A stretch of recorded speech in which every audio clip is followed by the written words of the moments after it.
Hello guys, কেমন আছো তোমরা সবাই? আশা করি সবাই ভালো আছো, আমরাও সবাই ভালো আছি।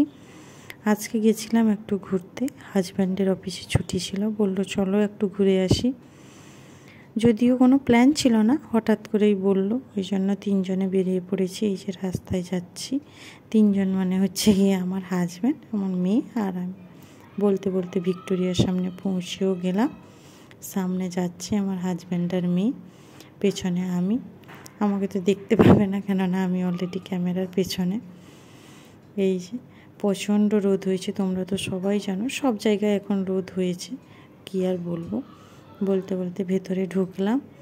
ভেতরে ঢুকে এই যে চারপাশটা দেখলাম, চারপাশটা দেখে তারপরে ওই যে তৈরির সময়কার যে সুন্দর মুহূর্তগুলো, ওগুলো সব ফ্রেমবন্দি করা আছে, ওগুলো কিছুটা দেখে তারপরে রানী ভিক্টোরিয়ার এই যে মূর্তি দেখে, তারপর তখনকার যে ওই যে তলোয়ার, তারপর ছুরি, তারপর বন্দুক, তারপর আরও অনেক জিনিসপত্র আছে যেগুলোর নাম আমি ঠিক জানি না সবগুলো, তোমরা এই ভিডিও ক্লিপে দেখতে পাবে যদিও।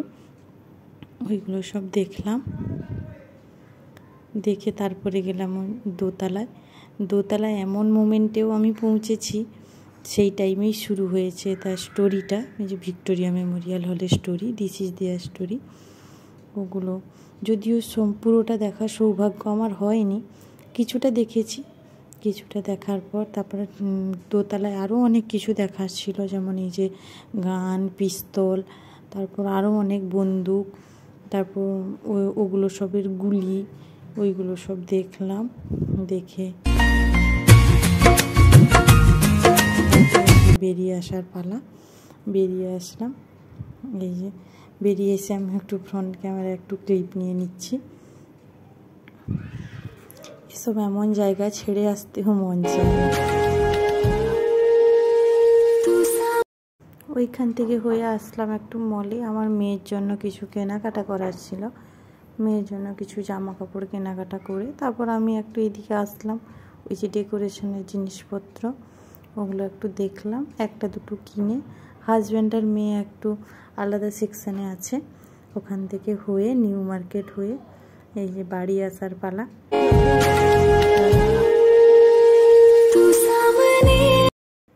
এটা আমার ফার্স্ট ব্লগ, কেউ কিছু খারাপ কমেন্ট করো না, যদি ভালো লেগে থাকে লাইক কমেন্ট করে দিও।